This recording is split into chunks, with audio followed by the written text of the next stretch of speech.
Good morning, everybody. This is Stacy with our DMOpro. So happy to be back from our 3-week vacation in Mexico. I was just telling the ladies a little bit about our trip and how much fun we had. We were in Puerto Vallarta and had really a great time.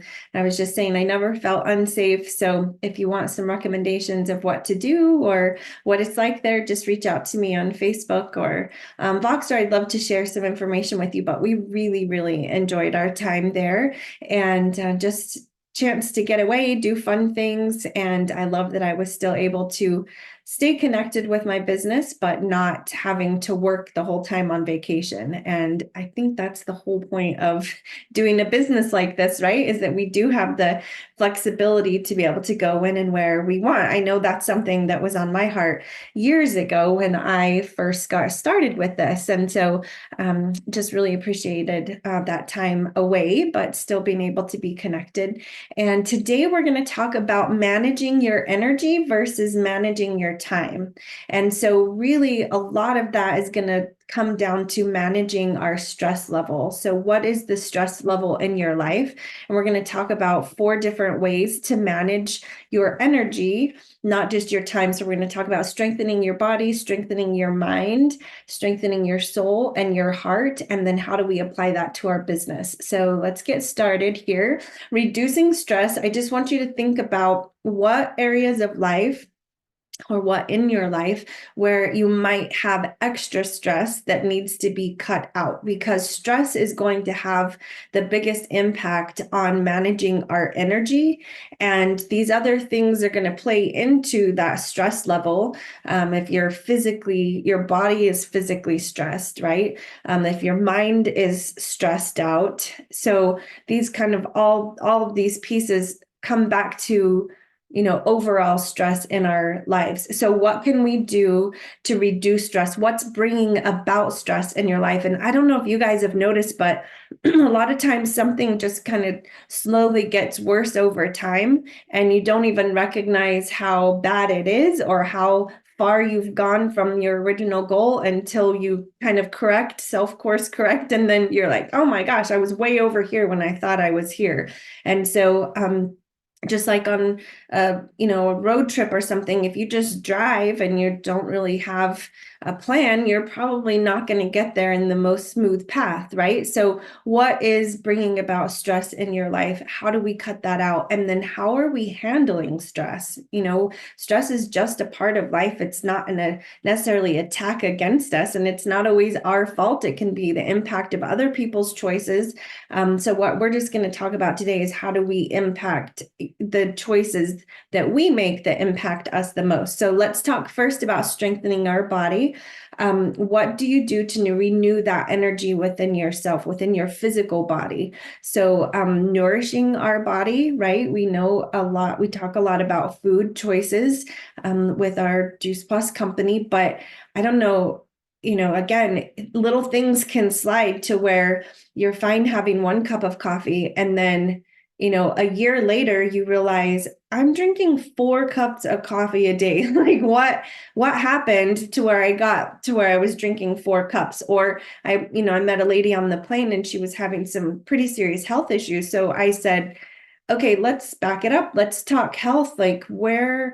Let's talk about like nutrition and your daily habits. And she was like, I eat good. And I was like, okay, great. Let's break it down a little bit more. Once we started breaking it down, there was no eating great, right? Like we think we are, but like if you really write it down and if you really look up those food choices you're making, we're not like what we think we should be. And honestly, I heard this statistic, like we will project ourselves to be 80% better than really what we're doing. Like we're only actually doing 20% of whatever it is we think we should be doing. So we will overestimate our own goodness, if you will, or like our choices often when it comes down to it. And in talking to her, I was like, do you drink water? And she's like, yeah, I drink water. And so then I said, how about coffee? And she was like, oh. I was like, okay, there's the hot button. Like, how much coffee are we drinking? And she was like, a lot. And I said, like multiple cups. And she was like, a pot or 2. And I was like, okay, maybe that's a place to start. Like, why are we having to drink that much coffee? Well, I don't sleep well at night. Okay, well, maybe it's because you're drinking 2 pots of coffee, but like, why are you not sleeping well? Let's talk about that, right? So, like, digging in a little bit deeper versus just covering up the symptoms of that. So, just be thinking, is there some area of your health that have kind of, it's, has had a chance to slide back a bit, and you're just kind of getting comfortable with that? So, talking food again, what are we really eating? How are we really sleeping? If you're waking up a lot in the middle of the night, why? That's going to affect your energy level. Let's go back to why. Let's figure it out. Is your mattress bad? Is your, toddler still waking up in the middle of the night when it should be sleeping through the night? Like, what are the things that are influencing that, having to get up so many times? And then, movement. How often are we moving our bodies?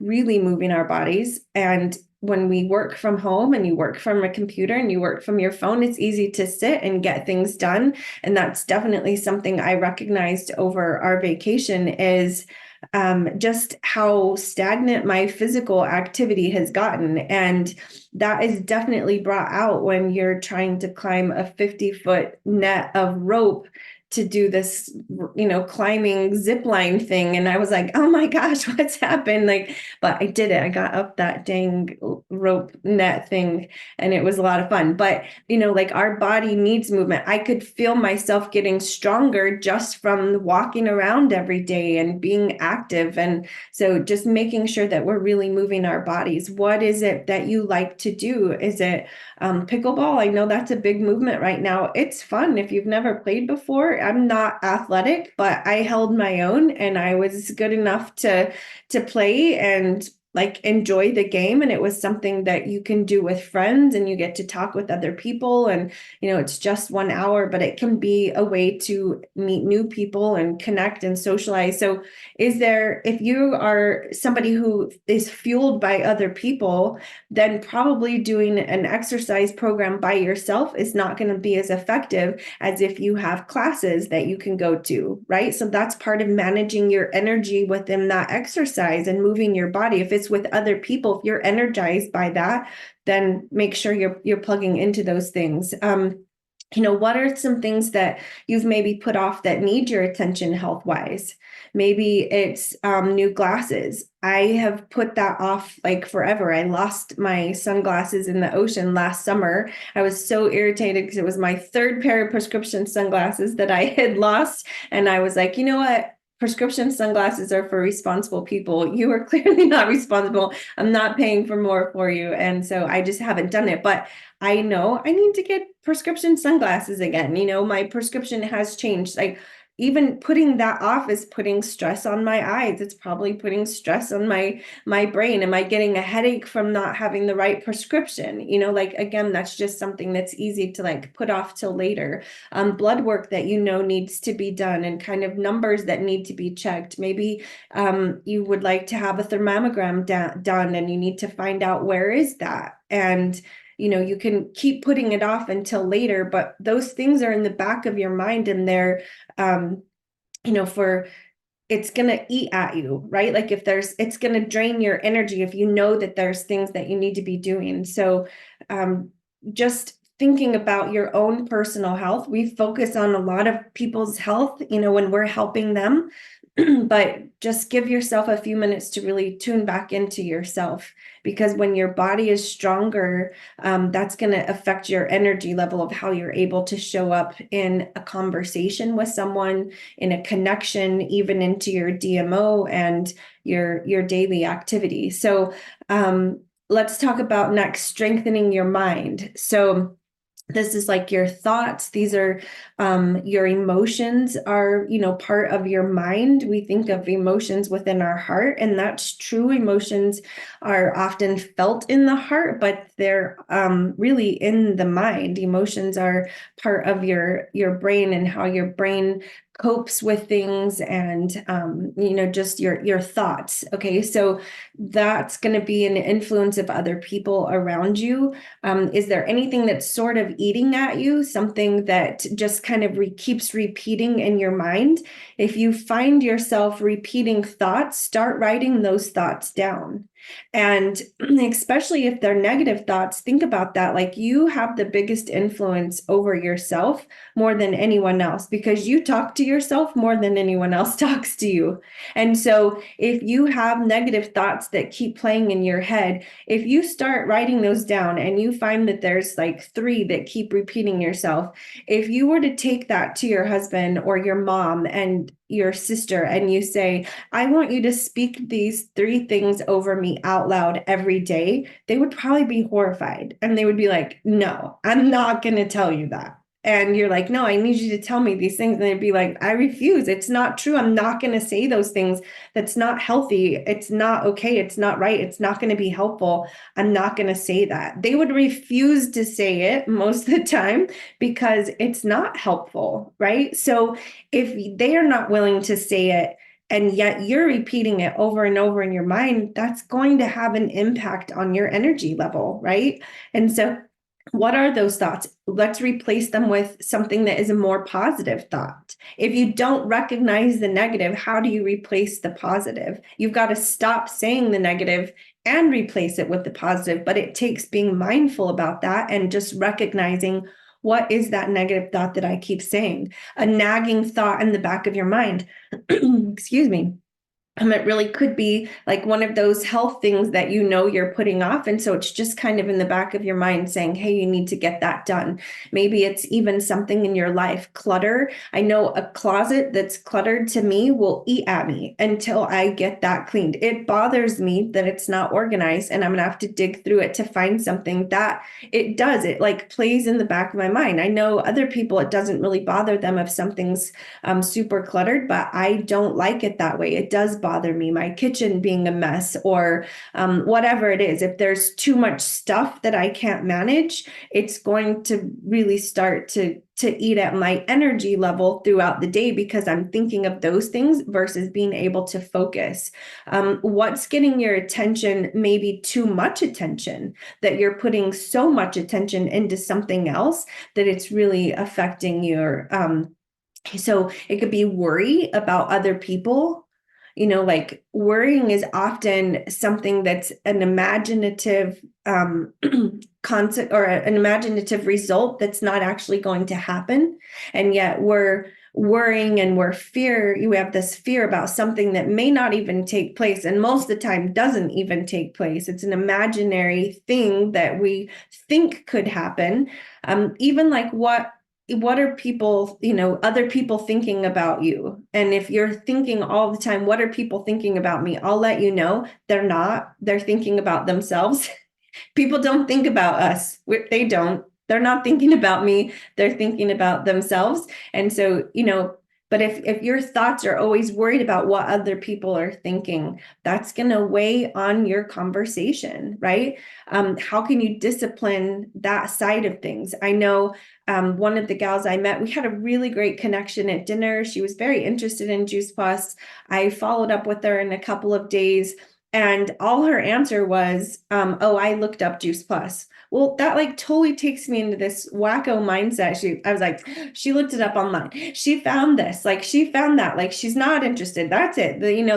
I totally lost her. I didn't even have a chance to really have a conversation. And so I had in my head, though, she's going to be a great partner. She lives close to conference. Where in Indianapolis, I can have her, like, she could drive there. She could go with me. She's going to hear the information. She's going to be blown away. She's going to be like my best team member, and we're just going to do life together for the rest. Like, I had projected this really big thing when it was just a conversation at dinner that we had. Like, I kind of made that out. Like, do you think maybe she kind of felt that even in my text messaging? I think she probably did. I'm gonna have to try to salvage my excitement towards that. It's like, don't propose on the first date. Like, I had already, like, we were married and, doing life together for forever, because we had this, 5-minute conversation. Like, it was a little bit much. So really just watching where our mind's going and being able to manage that. Who's influencing your thoughts? Are there other people that are saying negative things? Like, that can be a big deal. Are you projecting that they say negative things? What they say, are you projecting it to be negative towards you when really it was just their negativity for themselves? Are you able to say, hey, I don't appreciate that comment. That's not helpful to me, and I don't want to talk about that, or whatever that is. Like, how are other people's thoughts impacting your thoughts? Because they do influence us, right? Like who we're around. What books are you reading? We talk about that often. What information are you bringing into your mind? And then let's talk about strengthening your soul. We cannot deny that we are spiritual humans. There's something different about humans and animals, and that's the soul part of us, the spirit part of us that is connected, wants to be connected to other people, but to our creator. And to ignore that or to suppress that, it's going to impact your energy level as well. So what are you doing to fuel that and to bring about encouragement in that area of your life? It demands attention because it is a part of who we are, and making sure that those are positive influences, that those are true, that truth is being spoken into your life by other people, and just what you're allowing yourself to put into your own mind. Again, what books are you reading? What services are you attending? What small groups are you a part?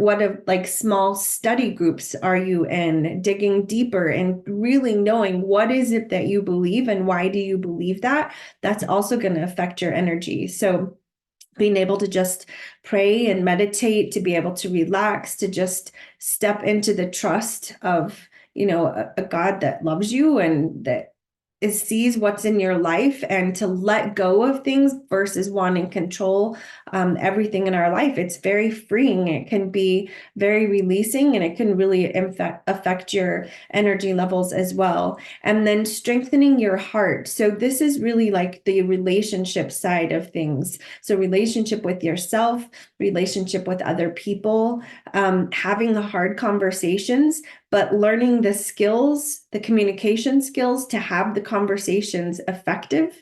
Like, what's the point of having conversations that are difficult if it just causes more strife and confusion and anger in your life and more stress? Like, that's not smart. So being able to really step into conversations confidently because you have skill set, and leaning into the growth that it's going to take to have that, the personal emotional growth,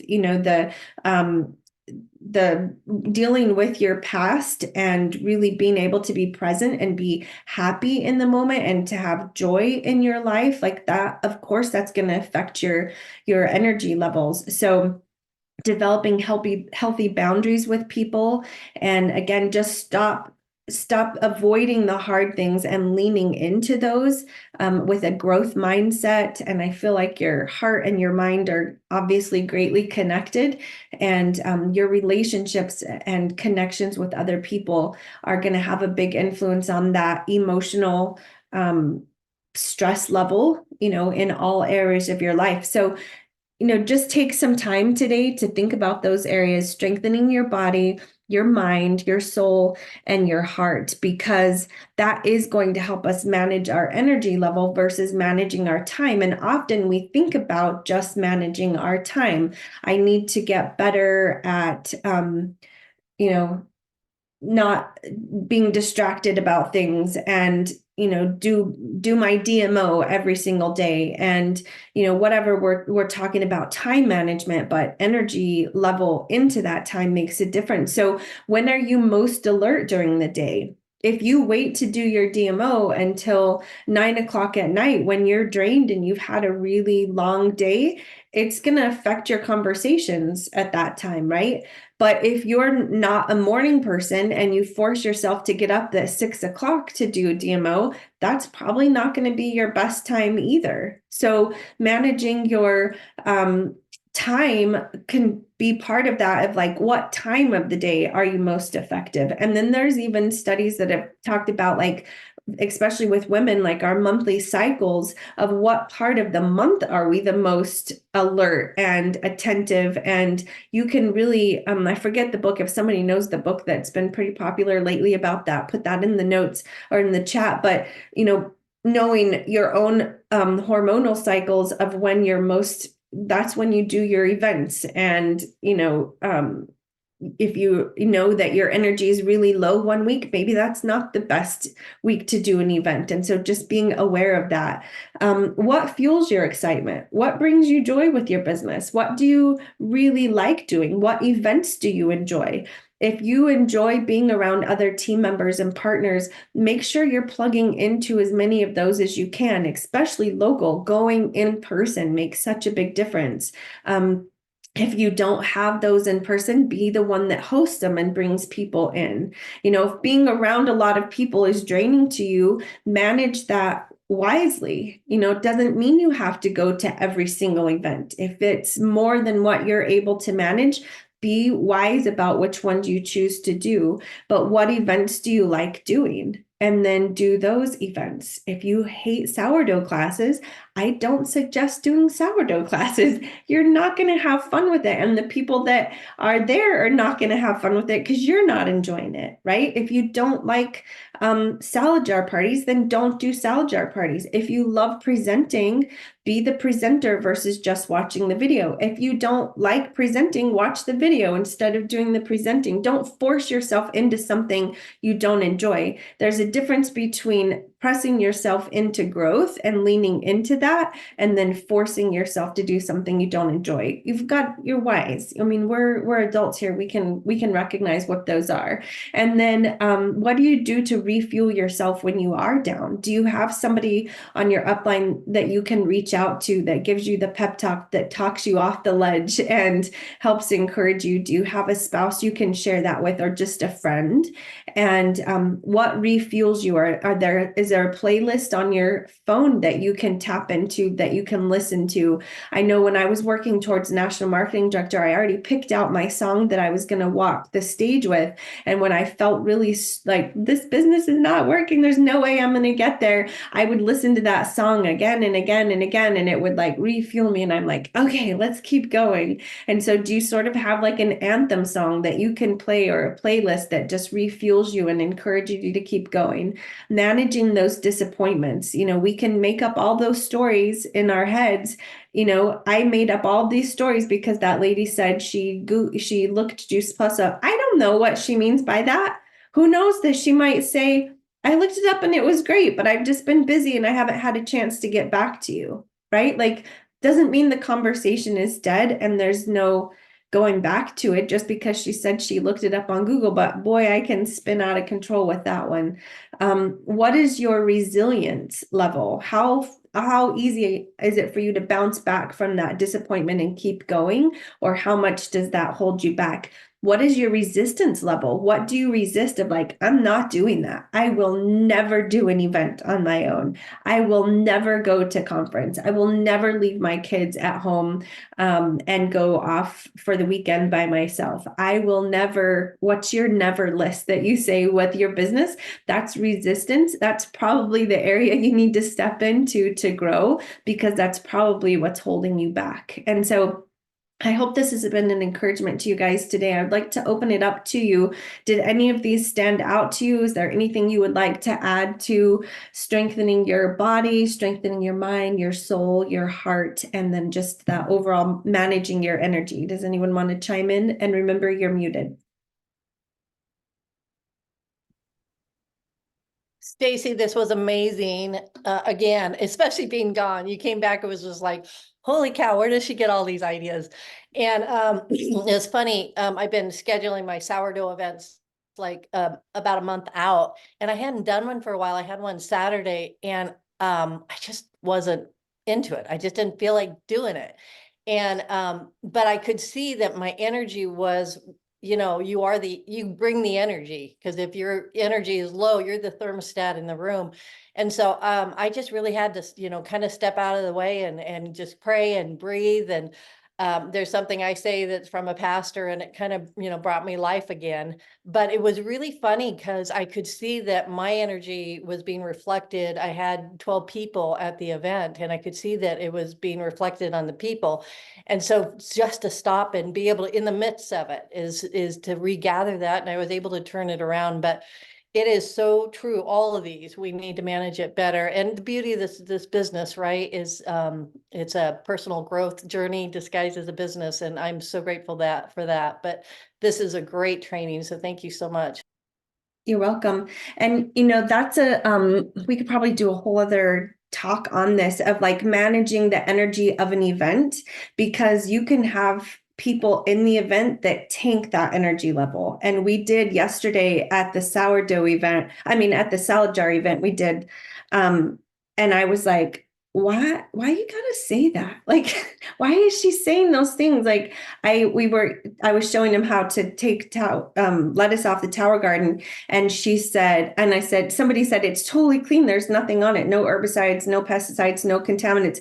And the girl was just joking, but she was, I don't know, like, I thought later, does she have an issue with me? Like, I don't think she does. I cannot imagine like, I haven't been here for 3 weeks. I haven't said anything, but like, it was just an edge to our conversation, sort of like I remember with my teenage girls, where you recognize it and you're like, I wonder what's off there. Like, there's a little bit something underlying. What is that? And you would step into the conversation, but like, it would be odd. I think maybe I'll take this girl to lunch and just figure out what it was. But she said, yeah, except for the time when I come in at night and I spray it with all the pesticides and contaminants, and I was like, why? Why you gotta say that? And so I just like booty bumped her and kind of make a joke out of it. And, but then somebody said something about the capsules, and she said, yeah, she's a pill pusher, and those are just all full of pesticides and contaminants, like just joking. But again, like,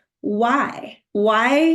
I don't sabotage your business or your life or your job. Like, what was that? And so one of our other team members was like, she should really be a team member. And I was like, she should really not. Like, I don't think she's like, I don't mind her coming to events, but like, she's not one of us. She takes it, but like, she's not a positive person. I enjoy her. She's funny, but like, it kind of wasn't funny, right? Like, there was no reason for that. And so it does change the mood of the event. And so I was just trying to kind of like not take it personal, but kind of like lighten it, like, she's just kind of the funny one, like make a joke out of it. But it is interesting. And then that even can start to play in your mind. Like, I'm thinking about it even this morning. And so other people's reaction to things can really make a difference in the energy of that event. Like, if I can make somebody laugh at the event, then I feel like, we're okay. And sometimes those sourdough events, everyone's so serious and they're like standing there and looking at the instructions before we get going. And then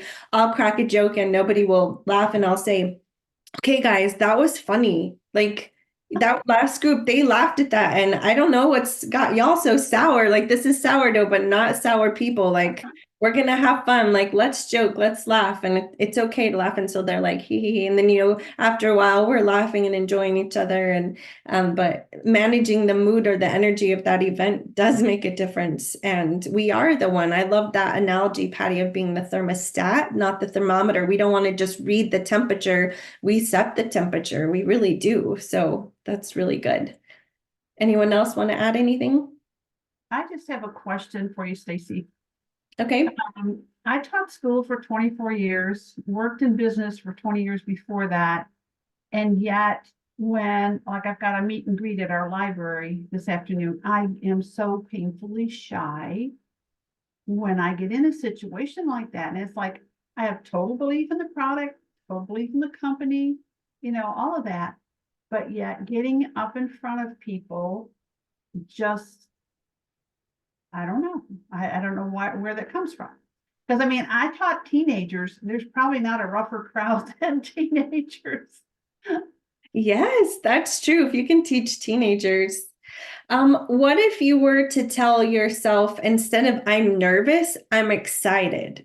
Because the same feelings of excitement and nervousness, they really mirror themselves, like mirror each other. They feel a lot the same way. Your heart is racing, you can get sweaty. So like if you start saying, oh my gosh, I'm nervous about this, what if you just say, I'm really excited about this? Like, what are you saying into your head? And you bring a skill set that not very many people have. I mean, really, Margie, to be able to teach teenagers and to be able to step into that role and to guide them and have conversations and to teach them something, that's a difficult thing to do. So recognizing you do have the skill set to teach, you do have the skill set to speak, right? So is there something else that's there to where it's not so much being in front of people, because you do have that skill set? Is it more stepping into having your business and Right. teaching something that way, that side of it, the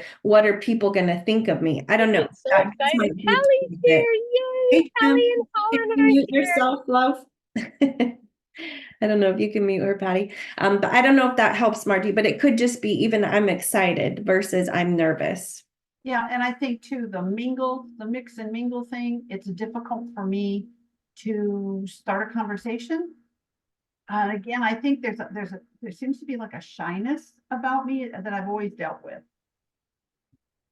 And could just be personality too, right? Some people just step more confidently into those situations because people fuel them versus somebody who is not. I think the easy way in mingling, so I see what you're saying now, not so much a presentation, but mingling with people is just to really smile and ask good questions. People love to talk about themselves. You don't have to talk about you, talk about them. People love it when you're interested in them, and they will reciprocate with questions most of the time in some fashion. But you don't have to be the entertainer, but you are, just the conversationalist. So in having small talk, that's an awkward thing to me. Like, so how's the weather?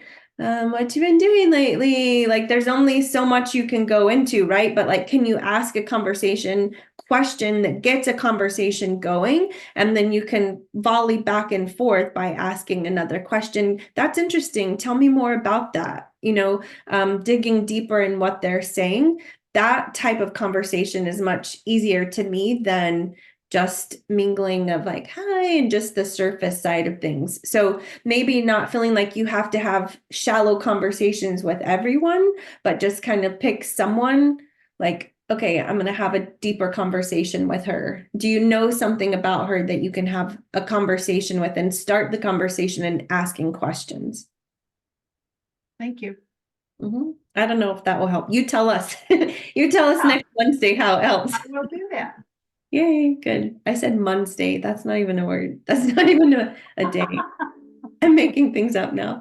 Anyone else have anything to add to Margie? Any advice? There were a couple of things put into the chat. I just have something quick as a former, well, I guess I still am a teacher. I just went back to teaching after 18 years of not teaching. But Margie, something that came to my mind, because it's the same way with the small talk. It's very uncomfortable to me. And part of it, I think, is how I was raised. My mom was always like, you're being nosy when you ask too many questions. So that was like, and I had to get over that. And now it's like, I'm curious and looking at it as a curiosity side. But then also with the presentation side is, if I can script it out like I create a lesson plan, it helps me to, hone into my teacher skills and be able to present that way instead of, thinking something that it's anything different, because it's really not. It's just teaching a different subject.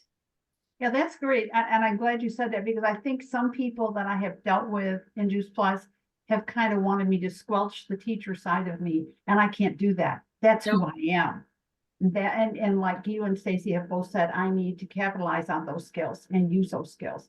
Thank you. Absolutely.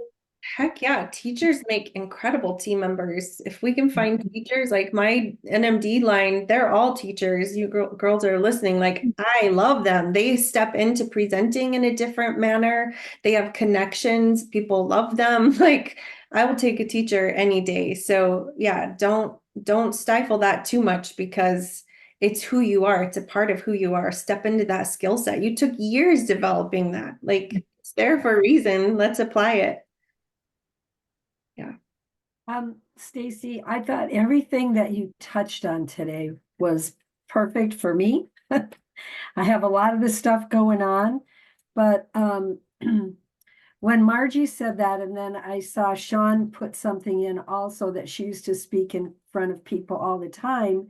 And I wasn't a teacher, but I was a trainer for production print equipment. So I was in front of people too. But I wasn't doing it. I think my thing is I have to change my mindset because I was doing it for that company. I wasn't doing it for me. And I was doing it for the benefit of those people, which I am with my Juice Plus too.